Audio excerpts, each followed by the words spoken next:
In Business Central, we have a scenario which all businesses come across that are in the supply chain. Sooner or later, how do you handle back orders, or what Business Central would refer to as a purchase order backlog? So what does that mean to have a back order? If I go into this order here, I can see on it that I ordered 4 just here.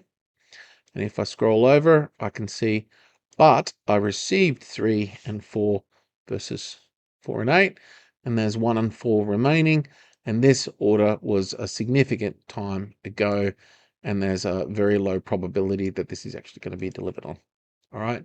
So how do I run a list that looks like this? Now, a purchase header, if you understand Business Central, Control Alt F1 gives you the ability to see your purchase header. And one thing you'll notice is this is called a purchase line. So purchase lines are the lines that are in your system that you're currently using in the system to track on each of your purchase orders. And it's the same table. If you're in a quote, it's a purchase header. And if you're in a quote, it's a purchase line. If it's a purchase order, it's a purchase invoice. Until it's posted, it's the same table. So let's take a look at that and understand that a little bit better. Going back to our main screen, to home, and I'm going to search purchase lines. I hit purchase lines up, and this is every purchase line that currently is there. Now, when a line's been completed, when an invoice is posted, the line gets deleted out of here. So this is all active lines. If I was to hit filter, there's a couple of things that I could do.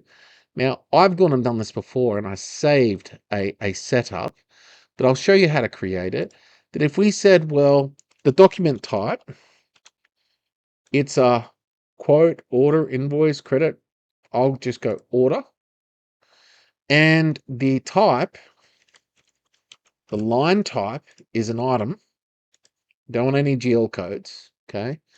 And the expected receipt date is from the first 24 until the 31st, 3rd, 24. Okay, just wait for it. And all of a sudden, the list is actually going to shrink up. And I'm going to do one more filter. And we're going to say outstanding quantity. What's left? Greater than 0. Look at that. So just like that, I've turned around and I've created myself a filter. This is quarter 1. And so what I did is I saved that. And I saved this as quarter 1 backlog. And now it's there. All I have to do from my home screen is go purchase lines, quarter 1 backlog. There we go. This is what's outstanding right now. This is our back order sheet. Pretty cool. Easy way to get your eyes on in Business Central with minimal effort.